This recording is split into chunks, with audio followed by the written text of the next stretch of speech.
wabarakatuh. Kembali lagi kepada saya Cindy Reza Rahayu. Di sini saya akan presentasikan sebuah materi untuk memenuhi ujian UTS sama Pak Ceni Berlian, di mana Bapak itu mengajarkan saya atau sebagai dosen pengampu dalam materi hukum komunikasi. Baiklah, kita akan mulai presentasinya atau seperti materinya untuk mengetahui hukum komunikasi itu seperti apa. Tada! Komunikasi secara umum adalah proses penyampaian pesan antar dua orang atau lebih untuk menyampaikan komunikasi dengan mudah, baik, dan benar. Itu menurut definisi saya. Menurut William F. Gluck menjelaskan bahwa komunikasi dapat menjadi dua. Yang pertama, komunikasi personal, dan yang kedua, komunikasi organisasi. Di mana komunikasi antar pribadi atau personal adalah proses pertukaran informasi secara memindahkan atau pemindahan pengertian antara dua atau lebih di dalam suatu kelompok kecil manusia. Sedangkan organisasi komunikasi atau komunikasi organisasi adalah proses di mana pembicara secara sistematis memberikan informasi atau memindahkan pengertian kepada dua atau lebih atau sekumpulan manusia kepada pribadi-pribadi dan lembaga-lembaga di luar adanya hubungan. Kita lanjutkan tujuan komunikasi. Tujuan komunikasi itu yang pertama, agar dapat dipahami oleh orang lain. Yang kedua, agar pendapat kita diterima oleh orang lain dengan mudah dan dipahami. Yang ketiga, menggerakkan orang lain untuk melakukan sesuatu. Yang keempat, supaya yang disampaikan komunikator dapat dimengerti oleh komunikan. Fungsinya komunikasi itu terdapat 4 fungsi. Yang pertama, sebagai kendali, di mana fungsi sebagai kendali ini memiliki arti bahwa komunikasi bertindak untuk mengendalikan perilaku orang lain atau anggota dengan beberapa cara yang harus dipenuhi. Dua, itu adalah sebagai motivasi, yang dimana komunikasi memberikan pandangan kepada memotivasi orang lain dengan memberikan penjelasan dalam hal-hal yang ada dalam kehidupan kita. Yang ketiga, itu sebagai pengungkapan emosional. Yang keempat, sebagai informasi. Pastinya di dalam komunikasi itu terdapat syarat-syarat.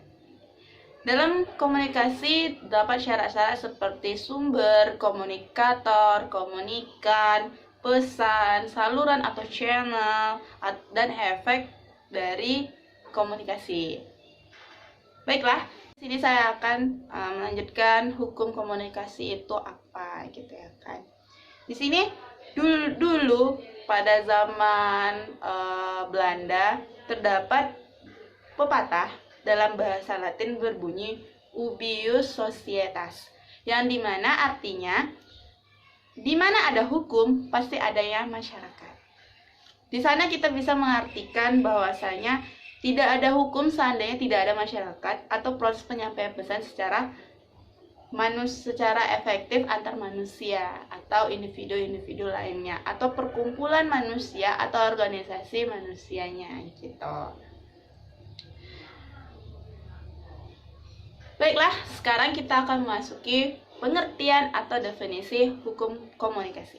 Hukum komunikasi adalah akibat hukum yang muncul dari proses penyampaian pesan antar manusia, di mana sumbernya itu terdapat dalam undang-undang pers, undang-undang perfilman, undang-undang undang-undang penyiaran dan sebagainya. Salah satunya saja itu undang-undang pers, di mana semua perilaku atau penyiaran atau penyampaian pesan dilakukan dan diatur dalam perundang-undangan, yaitu Undang-Undang Nomor 40 Tahun 1999 tentang pers. Dengan mengetahui hukum komunikasi kita dapat mengetahui batasan-batasan yang boleh dilakukan dalam berkomunikasi, yang kita berikan komunikasi kepada orang lain atau lebih secara efektif, dapat dipahami sehingga tidak memunculkan suatu konflik-konflik dalam dunia media sosial gitu. Selanjutnya di dalam pers itu atau di dalam hukum komunikasi terdapat delik.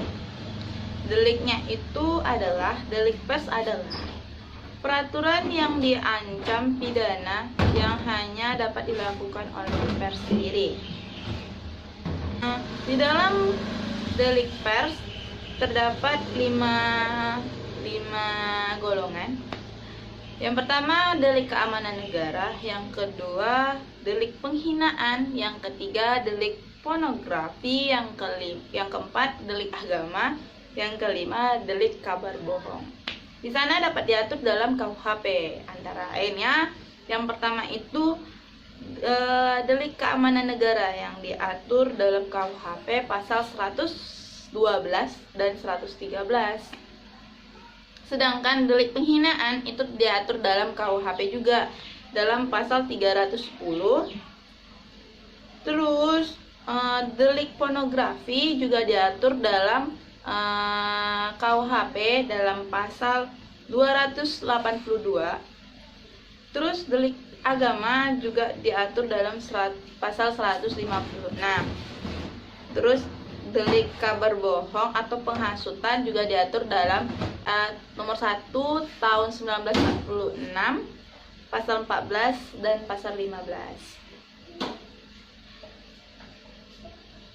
Untuk di dalam KUHP pastinya ada masa hukuman, juga bisa kalian baca sendiri dan kalian buka sendiri di KUHP-nya ya teman-teman. Di sana juga terdapat penjelasan-penjelasannya. Sekian dari hasil presentasi saya tentang hukum komunikasi atau pers. Saya ucapkan kurang lebih atau kurang lengkap juga bisa ditengok di referensi-referensi buku atau di Mbah Google juga ada. Sekian dari saya. Secara singkat saya ucapkan terima kasih. Assalamualaikum warahmatullahi wabarakatuh.